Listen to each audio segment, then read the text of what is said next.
everybody's always like good, fail lately, right? Like I hate this whole, what is the failure culture where everybody's like, oh, fail forward, guys. Yay. Oh, I just lost $250,000. Fuck yeah. I failed. Fuck, dude.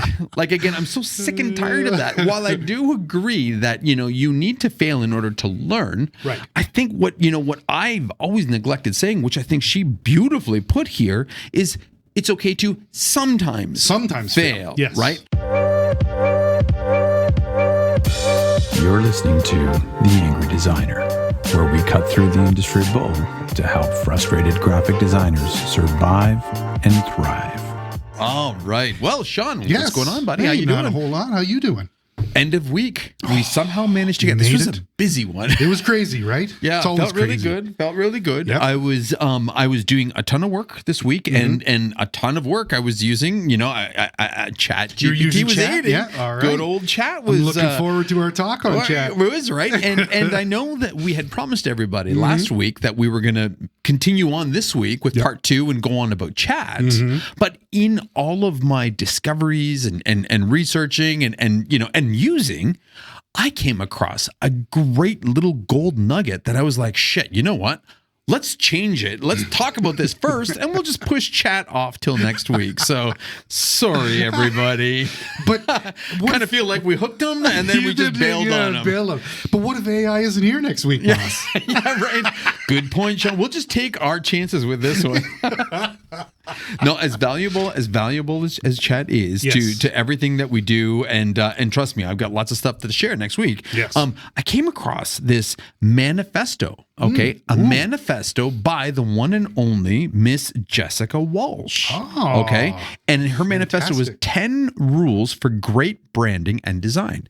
So she created this kick-ass poster, in her fashion, her style is really fucking cool. And I found it on the whole, we use WeTransfer a lot, right? So if you guys ever have to transfer anything, giant files, for free, 2 gigs or less, this is the easiest platform to use. It's called WeTransfer. You don't have to download anything. It's all just browser based. And they have this thing that as you're waiting for your thing to upload, they have this We Create version or something like that. Yeah. And it's just they always showcase different artists. Yes. And in this case, this is what I saw, and I was like, whoa, does that say like, is that who I think it is?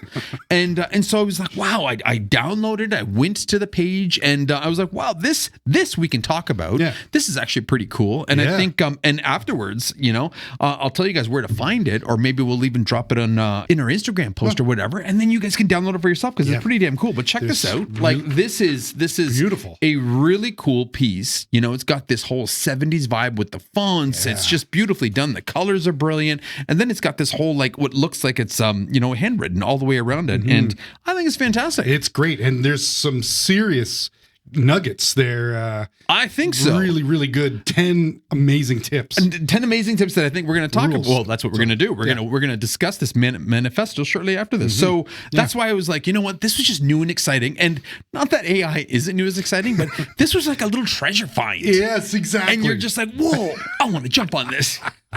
So this is what we're here to talk about today. All right. Very cool. So before we get into this, of course, a little history on her. So she, again, really cool story, right? Really cool upbringing. She was, raised in New York. She's a New York girl, right? New Yorker. And, she had both parents were entrepreneurs. Oh. So there was good drive, right? She always had that motivation inside of her to be an entrepreneur, right? And at the age of 11 is kind of when she kind of realized that this is, design was something she wanted to pursue, right? She created a website because she just kind of learned how to code a website. And this is when, websites are still early days, okay? And by early days, I don't even mean like 20 years ago. Yeah, I was just going to say, like, she's pretty young. Well, maybe still. 25 years ago, but still, right? Like she started about, like it was about 25 years ago. She built, she, learned how to code this page. She put her artwork up on it, right? And it was just like, cool, right? This is when the design part started, and she started kind of curious about this, right?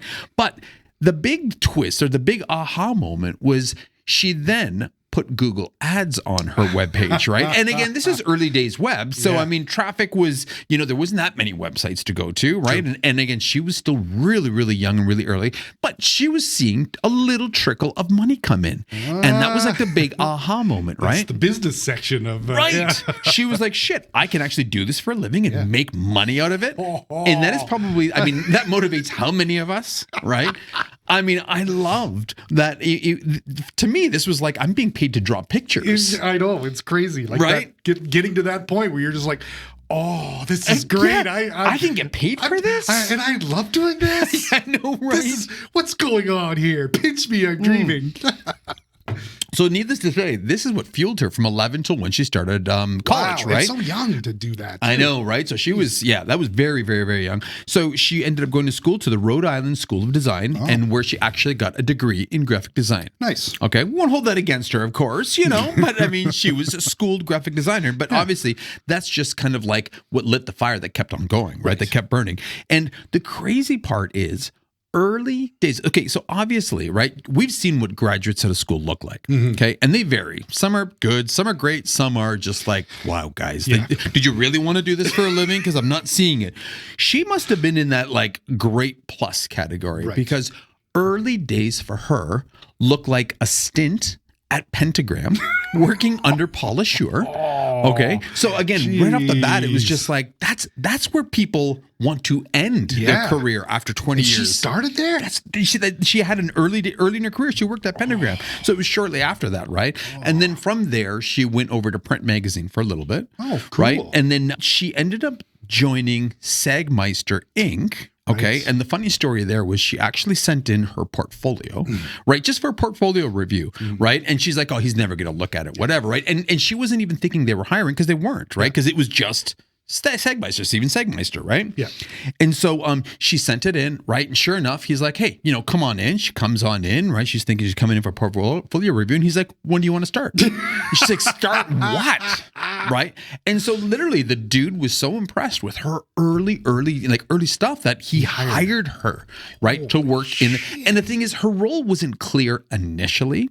But obviously the chemistry was good between them. And I don't mean this in a dirty way. I mean like in a professional way. Obviously they complemented each other because what happened is, so obviously she started developing her own look in there, right? And working with him. But then she obviously took over the business side because the company then changed from Sagmeister Inc. to Sagmeister and Walsh, which is, again, it's like, here is somebody, in their mid-20s, okay, and just kind of somehow or another getting in with this, design icon, and then having him change the company name. Yes, must have been doing such a good job. And that's what I mean, right? Like, and again, and it was like, like she developed her own look through this, of course, right? Like, not only was she helping run the business, but she developed this is where she started growing herself. Very bold, very playful, provocative, energetic, right? She was working in everything from type and experimental art to branding, print. Like, I mean, she was everywhere on it, right? But I mean, it was obvious that this was not only the place where she was going to excel in, right? But this is her springboard. Yes. And this is the crazy part, because in 2019, she left and founded her own creative agency, which is mind-blowing. Yes. Okay, so at first I was like, what the fuck? Yes. Right? And she called it and Walsh. I get it now. So she dropped the Sagmeister and baggage, right? No. And Walsh, that's clever. It is clever, right? Oh, like it actually, it's and again, reading deeper into this, it wasn't ill-intentioned. It was what both their parents are entrepreneurs. Yeah. This was always her end goal. Okay. Right? And I mean, now, the girl is what, like in her mid 30s? I think she's like 36, 36. She's not even 40 yet. Yeah. And she has accomplished so much and worked with so many giant brands in New York, doing these crazy, not only like, brand projects, but experimental art and experimental design. Like she's done more in her small lifetime than people, like have done an entire lifetime. Yeah, totally. She is legitimately a living legend. Yeah. And dude, I don't even think she's halfway through her career. That's the crazy part. Not even close. Right. And that's the thing too, is I was like checking out their website, and she's got like a team of 20 people or some shit. Like it's not just her and a couple of other people. This is like legit. She has a legit agency going on, creative agency, right? For under 40. I mean, that's awesome. Incredible, right? Yeah. Now the whole Ann Walsh thing, I don't know if you caught this, but like the ampersand Walsh, she kind of uses that to her benefit, right? Yes. Like, so the Sagmeister N Walsh, right? And then she spun it off as like this client N Walsh. So it'd be like Google N Walsh and I don't know, Ford and Walsh. Yes. And I don't think she's ever worked with Ford. Netflix and Walsh, right? Like it's crazy how she spun that. Smart. And putting them ahead of her. That's the client first. Yeah. And that's kind of the mentality. That's the recipe for success. It is really cool. This is it was just kind of an interesting career to follow, right? Yeah. And again, she's somebody that you always see her stuff. She's so bold. Yeah. She's an educator. She's teaching, right?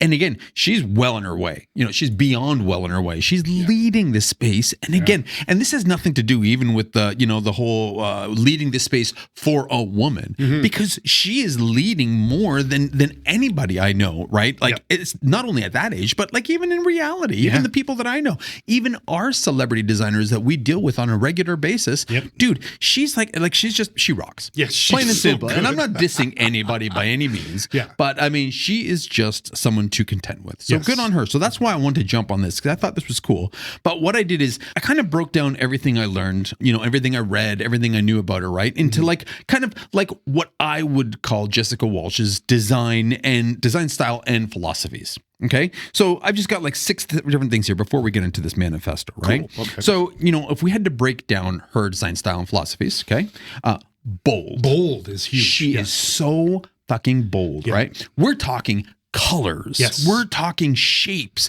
Dude, she's fucking bold the way she dresses, her own personal style.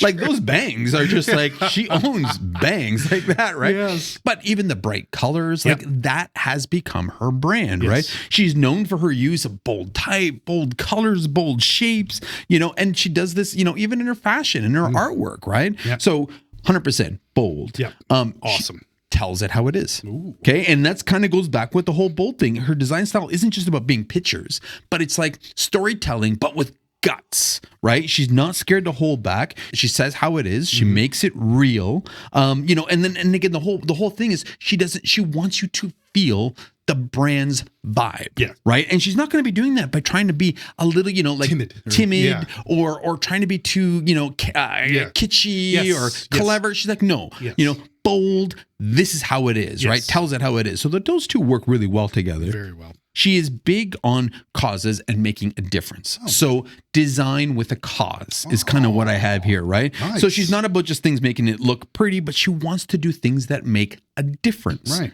And again, shocking that she's doing this at such a young age, because usually people will do this older on when they're like, okay, whatever, right? I've got my billions of dollars. Exactly, right? So she's designing for social impact, right? Whether it's like, gender equality or mental health, she's using her superpowers to actually make a difference. So it's not just about fame. It's not just about glory, but she's making a fucking difference, which is pretty fucking cool. That's awesome. Again, goes back to the whole, this is a little bit similar to Tell It How It Is, but the reality here is this is, she's keeping it real. Real. She keeps it real. Yeah. Okay. Again, back with the whole, her style, philosophy, she keeps it real.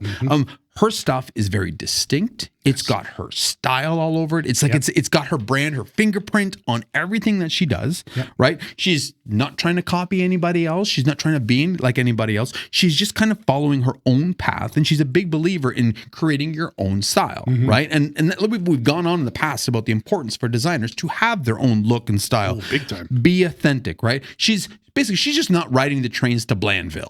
Okay, everybody's always like good fail lately, right? Like I hate this whole, what is the failure culture, where everybody's like, oh, fail forward, guys. Yay. Oh, I just lost $250,000. Fuck yeah. I failed. Fuck, dude.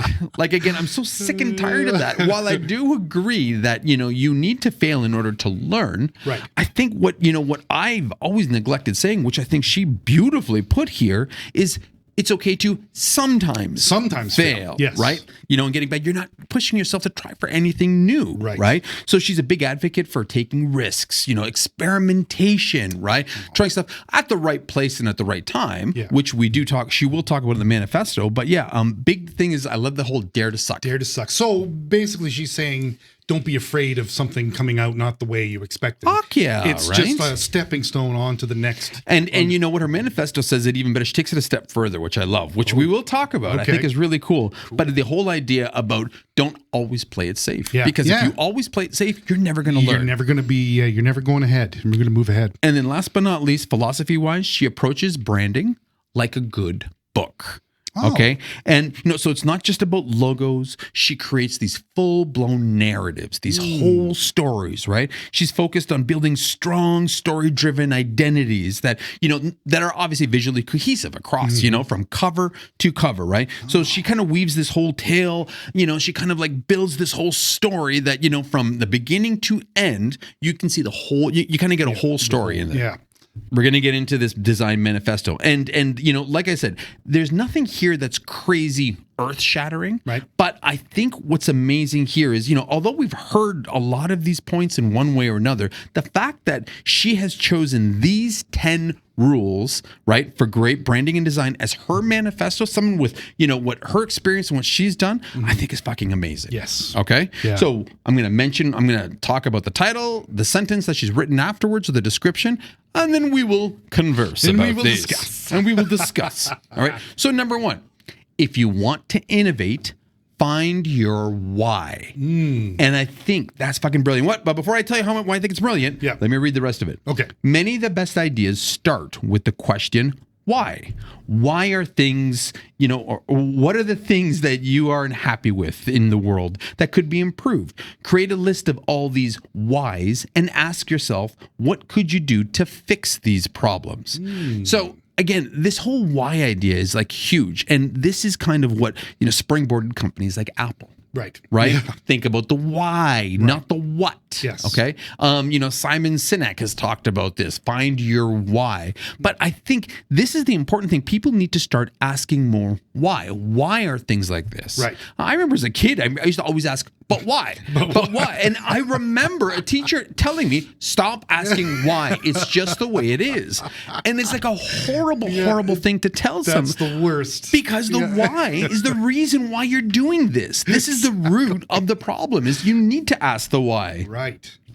If you don't ask why, you do the things exactly the same every time, you never learn anything, right? Absolutely. And you never better the process. And this goes with customers too, right? Because often, they don't know their own why. No. They really don't. They're just like, well, it's a business. Yeah. I make money. Yeah, that's what I want to do. I want to continue Why that. are you doing this? Well, we just sell plumbing supplies. Yeah. Why? Like, why are you really doing this? Yes. And I mean, I think a lot of times, most people have no idea what the why is. But if companies focus on the why, and if you can find that in your customers and help them find their why, it's like everything just becomes so much clearer thereafter. Yeah, big time. Right, cool. That's great. Number 2. Yeah.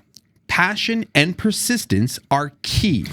The idea of innate talent is a myth. No one pops out of the womb as a great designer or artist. I was terrible when I started out. Oh. No, this is her, not even me. No, that's what I'm saying. I know, shocking, right? Yeah. You become good by putting in the hours, studying, refining, and evolving your craft. Wow. So again, right? No shit. Yes. Jessica, like this is fucking great. That's really heavy. You get a couple of like old hacks like us, telling people, you got to do this, put in the hours, that's one thing. But you get someone like her, who is like, arguably not even at the top of her game and has done so much already. Yeah. And she's basically saying, open the fuck up, open your eyes, guys. You got to put in the time and effort. Yes.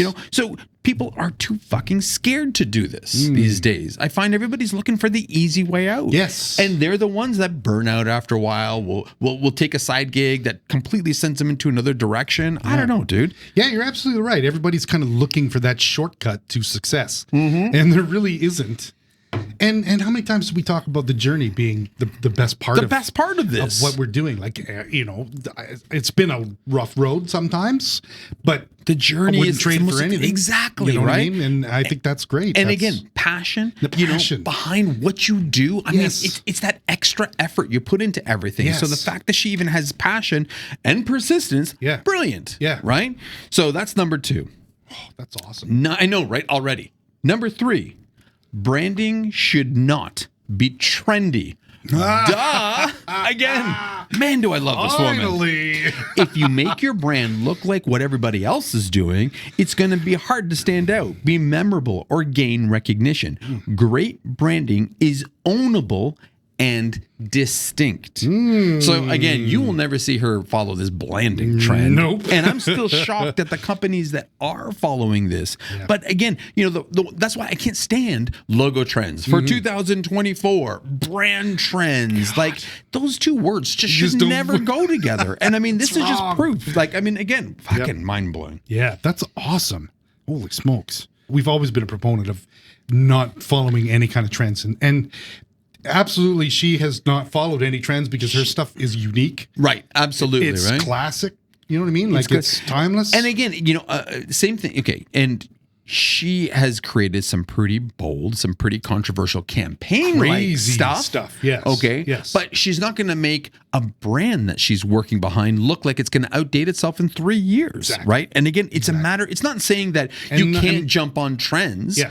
But not when it comes to your brand, Yes. right? Use it as a campaign. Use it as a social item. Yeah. Use it as something that's only going to have like a 3 to 5 month shelf life max. Yes. Right? So again, it's not saying that we shouldn't be using trends or following trends, but not on your fucking brand. Exactly. Yeah. Exactly. All right. Nice. This one I love. This next one I love. Okay. Number 4. Oh. Failure is sometimes Parentheses. good. Yes. Okay. Allow yourself space and time to take risks and create bad work in order to get somewhere good. Fail in the experimentation phase, but when it comes to delivering the work, leave your failures behind. So again, everybody's always like good, fail lately, right? Like I hate this whole, what is the failure culture where everybody's like, oh, fail forward, guys. Yay. Oh, I just lost $250,000. Fuck yeah. I failed. Fuck, dude. Like, again, I'm so sick and tired of that. While I do agree that, you need to fail in order to learn, right. I think what I've always neglected saying, which I think she beautifully put here, is it's okay to sometimes fail. Yes. Right. And again, more so in the experimentation phase. That's it. Not in the delivery, which is Not true. not in your final product. Because those failures, they hurt. They will hurt. Yeah. Boy, do they hurt. If you're sending something on to a client that's a failure, like, come on. Like, I absolutely agree with she's saying be kind of crazy in your and if in it the experimentation doesn't work, phase, right? Then hey, you know what, I gave that a shot, and maybe it gives you the path to the correct. Exactly. So it's not saying don't take risks. Yes. But take them at the appropriate places, Yes. the appropriate times Right. within a project, Yes. right? So when we do website designs, Yes. we pitch a customer generally 3 concepts. Crazy to think, but we pitch them 3. Yeah. We pitch them something that, is the next level of what they want. Yeah. Okay. So heaven forbid if they choose it, it's like, okay, it's a little better. Yeah. Then we show them something that we want. Yes. Okay. That we're saying this is what it should be This like. is what we like, yeah. And then we always show them something that's totally fucking out there. The swing for the fences Right. one. And when it does go for it, it's amazing because it has happened. We've had brands be like, dude, that's what I want. That's We're like, what we want. really? Exactly. But that's great. Totally. But that's the point, to take the risk. Right. Not like, when we're executing this, not when we're like, a week from going live on some of these projects. So good on her for that. Or you just don't send that out as the final one. Like it may not be a success. Yeah. Do you know what I mean? Yeah, like, absolutely I do. So you kind of have to cover your bases. But I mean, that's such an awesome I love it, statement. right? Holy So shit. guys, failure is sometimes good. Okay? Yes.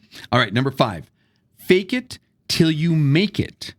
Early in my career, if someone asked me to do something I didn't know how to do, I'd just say yes and figure it out later. Don't wait for people to teach you things. Create your own opportunities. I fucking love that, dude. That's great. And again, we've grown this company on this whole premise of, we don't know how to do it today, but give me on Monday. By Monday, I'll be a fucking expert on that whole topic, right? And that's the truth. Yeah. It's like, as long as it's in our wheelhouse and capabilities, we would take on anything. And I don't care if it was, some people, they're really, stingy and they just want to focus on design. No, I'm only a designer. Yep. I never want to touch copy. I never want to touch video. Never want to touch, animations, motion graphics, this, that. It's like, hey, you know what? Do your own thing. You go your own lane, dude. That's cool. But the thing is, you will be limited in your growth. Big time. And if all of a sudden something nasty like, AI comes and takes your little specific thing that you got, well, guess what? You're really going to struggle. Then because you've never done anything else. She has touched so much in her career. She's worked with so many different brands. And I guarantee you, it's not by saying no, right, to every project except for the ones that fit for her. She's taking risks on things that she's never done before. And that's probably where some of her most outrageous experimentational art came from, right? Like, it's incredible. She did this whole art piece about 40 days of dating. Yes. Right? And that started as with a friend. Yeah. And then by midway through, they were actually dating. But by the end of it, they broke up, and it actually had a huge impact on her, right? Wow. And this was just random experimentational art type things, right? That she would agree to do and try, and it was outside of her comfort zone, different, and it had a lasting impact on her and the way she thought and how she moved forward. So Interesting. It is. So again, fake it until you make it. And, until reading this, I wasn't sure how to take that. Yeah, but I don't like that. I know it doesn't sound as positive as it is, right? What she's saying is it doesn't sound like faking it. Right. Like you're learning it. You're learning it as you go. Oh, good point. You know right? what I mean? Like or say not, yes, yeah, for everything, right? Say yes at all costs. Or you've done this before, and I think you've been completely honest with the client. It's like, no, I'm not familiar with this, but I will learn how to do that. Dude, I've even told the customer, I've even said straight up, I don't know how to do this. Yes. But between you and I, we're pretty smart guys with a lot of experience behind us. I'm sure we can figure this out together. Exactly. Yes. And boom, and there it you did. go. And it ended up being like a $40,000 project. Yes. And then it's something that we just kept on offering over and over. Yes. So again, you're right. I think faking it would say, you would say, yeah, I know everything about this. I'll have something for you as soon as I can. Right. And then all of a sudden you have dishonest to the client. Yep. Exactly. That's faking it. Right. Yeah. So but her statement is incredible. Like exactly. I think that heading is kind of heading is okay. I agree. The heading could use some work, and I think maybe that's my only issue is the sentiment. Yes. Is something we've always believed in. Yes. But you're right. But maybe not fake it. Yeah. Something dishonest fake about it that. just sounds. It sounds dishonest. Whoa, we just got one up on Jessica. Fuck. Yeah, scrap this. Forget it. She's no good. Just kidding. She's awesome. All right, number 6. Ready? Nothing is entirely new. Oh. I laughed at this one. It's so true, though. Oh my God. Creativity is making interesting, new, and exciting connections between what already exists. Oh. Right? Wow. And again, people push so hard to always try to outdo themselves and do stuff that hasn't been done before. But the reality is you don't have to go that deep. You just have to find the connections of what makes it unique now and what you're working with. Yes. And I think that's massive that people, they completely overlook. It's like they're shooting, what is it, the forest for the trees or whatever? Yes. Well, this is the thing. It's like, how many people sit down and say, let's reinvent the wheel? Yep. I don't think it's working properly anymore. Right. No. It's so true. It's fine, but you can improve on something that has wheels. Yeah. Maybe. Exactly, right? I don't know. Find that value. So a big tagline that we used to do here at Z Factor before we kind of got to the, be more human, look more global idea is, we used to help technology companies find the connection between their technology and people. Right? Because that's the connection that mattered the most to them. So technology companies that we would work with, they were always trying to outdo themselves. Talk about things are bigger. Here's our new invention. Here's our new technology. And they're trying to outdo their tech. And it's just like, dude, you don't even know how to sell it to your customers and what really matters to your customer. Right? Once we found that connection between, whether it was software, whether it was the product, whether it was a gadget, right? As soon as we found that connection, marketing it, making the material, making the, all the graphics around it was just so easy, and it was impactful. Right? So again, don't try to reinvent everything. Just dig for that damn connection, right? Because I think that's what creativity is. Totally. Cool. Jeez. Wow. All right. Whew. Number 7. Pay attention to what you want to do when nobody is paying you. Okay. Personal projects don't distract from the client's work. They fuel it. Many of the things we learn while working on passion projects feed back into our own work. Passion projects are also a means of attracting new clients. So this is interesting, right? We have some people who, they're interested, their passion projects, cycling. Right. And it kind of goes back into a circle. You see they're creating cycling, fashion or, jerseys, you see them with their bikes. It's a genuine interest for them that they are kind of pursuing, which kind of goes back to their artwork, right? You for music, you used to do band posters. There's no fucking money in it at all, but you were passionate about music. And that whole band poster idea would allow you the ability to experiment and do things that you couldn't do for your customers. Right. And or for our customers, or to get paid for it, right? Because the reality is a lot of the stuff that we do, unfortunately, is a little bit more boring and traditional because customers aren't as big of a risk takers. But when it's our own personal projects, fucking balls to the wall, dude. Exactly. So I can't say how important this is so important for people to do, right? She's saying that what you're doing on your own personal level will translate to what possibly client work. Absolutely. Or something like that, right. Well, absolutely. Right. The whole idea about, if you're interested in something, if you're interested in doing, like you're interested in music, you're doing band posters, in the end, somebody after a while could potentially be like, hey, band poster dude, do something for me, right? And that could spin off into something else. But I think there's also this whole intrinsic value that, you're going to experiment on brand posters more than you would with client shit. All of a sudden, you'll pick up a new font. You'll pick up some sort of new technique, new style, new look. And you're going to be like, hey, I'm going to now take this and use it in my client work, right? So this is how one fuels the other, right? And that's why she's saying, while working on passion projects feeds back into our own work, right? So I think that's really, really important. That's great. Yeah, I think that's great. And so again, pay attention to what you want to do when no one is paying you. All right. Sweet. Ready? Next one. Lean on experts and don't try to do it all.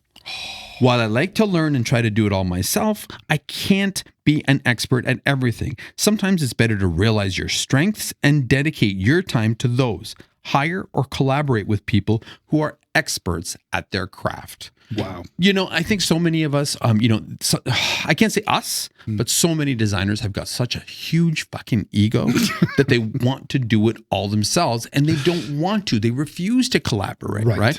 I remember early on in Z Factor, I didn't want to collaborate with other people or use other people for things if I could do it because I thought from a business perspective, I thought, well, shit, if I can do it myself, I'm saving money. I'm saving money.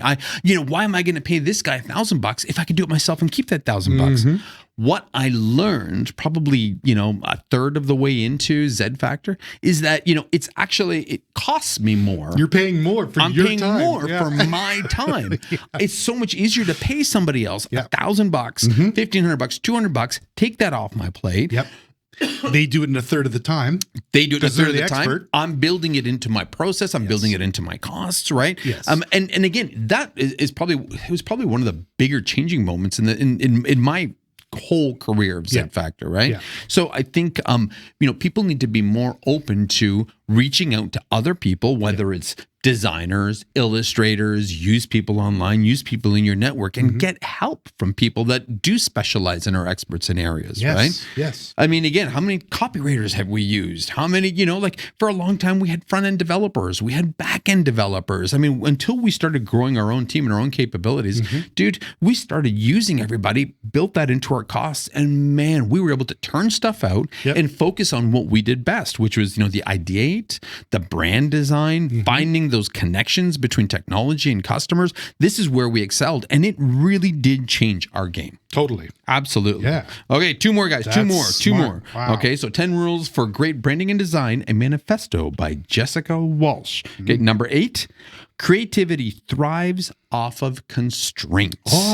Constraints are the best way to come up with ideas. They're also an excellent way to form a unique, ownable visual or branding style that people can begin to know you for.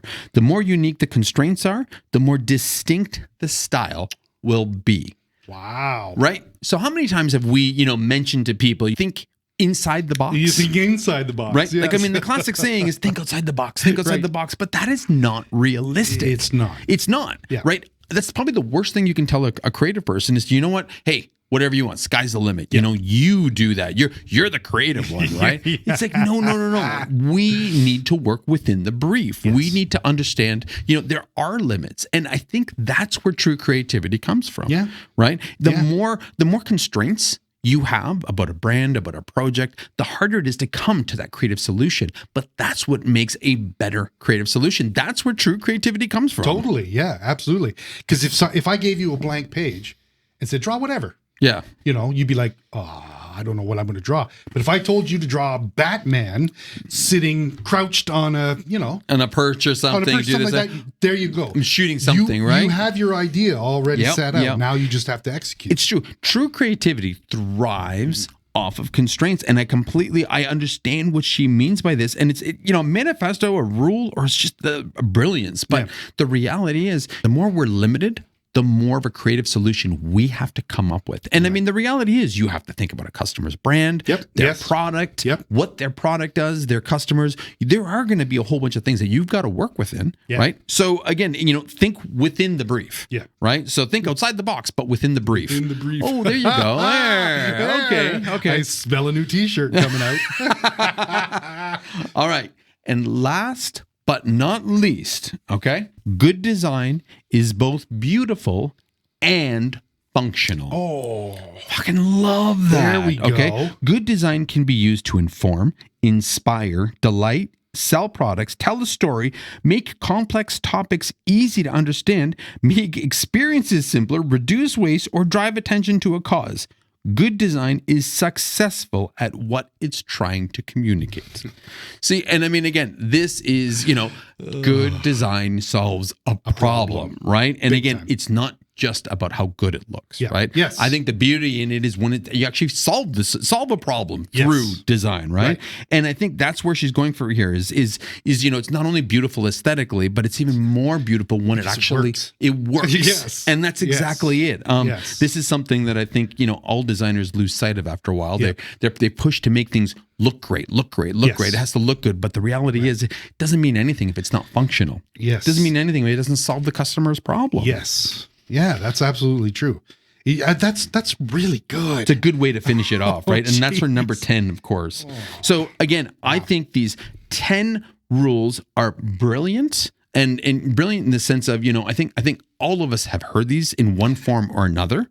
We all agree. I think anybody's crazy if they don't agree with this. But I think the cool part is that somebody like her who's achieved so much with her unique spin on things and the clients she's worked with, this is something that even she believes in. Yeah. So I think that's the really cool part about this whole thing. She has touched people that, we'll only dream about, ever getting in contact with. I know. And she's, pretty practical in the way she thinks about things. Totally. Very down to earth. It is. This is something like I would not have expected this from her. Dude, it's not even, and the funny thing is, it's not even like that designy language where people are like, dude, that's bullshit. Yes. No, this is like pretentious words. Yes. It's just know, like right? this so, down to earth and just this is how it is. Yeah. So I thought this was amazing. Again, I highly recommend everybody check out her Instagram. Okay, so it's her Instagram, Instagram.com/Jessica V. Walsh. Okay, this is on there that you can download. Yes. Okay, it's also on WeCreate, which I highly recommend you guys check out. So check out WeTransfer.com. It's an incredible app if you're not already using it, and we're not sponsoring it. We're not making a penny of it, but man, we use that thing so much, and it's so freaking easy. It's awesome, and they support creatives by having this whole WeCreate, and that's where this came from. So you guys check it out. It looks fantastic. I mean, look at that. Amazing. It's just beautiful, so right? Good. Yeah, and that has her look all over it. Yeah. Right. And I would recommend too, and I don't know whether you did this or not, but spending a half an hour on her website. Fuck. It is amazing. Absolutely. It is so right? good. Like but it's that whole everything's different, but but it all has this common thread through it, which I think is obviously her. Yes. It's her look, her brand, her boldness. Yes. And it's very strong and very it's just gorgeous. Cool. Yeah. All right. So hopefully you guys got something out of this. Hopefully you're not angry at us for switching pace and going from AI to this, but I guarantee you AI will still be around next week when we want to talk about it. It's just, I think this is something good and inspirational for everybody right now. So, leave us a message. Let us know what you think. Let us know if you have anything you want to add to this. You can find us on Instagram. You can hit us up on YouTube if you're not already watching that. And of course, we're on all the favorite podcast channels. So please, share us with any of your friends and share us with the people you don't really like if you want us to torture them, because God knows. I don't know how you listen to this all the time. But I'm glad you do. Yes, I'm glad you do. All right, buddy. Okay, that was good. Well, with that being said, my name is Massimo. And my name is Sean. Stay creative. And stay angry. Peace.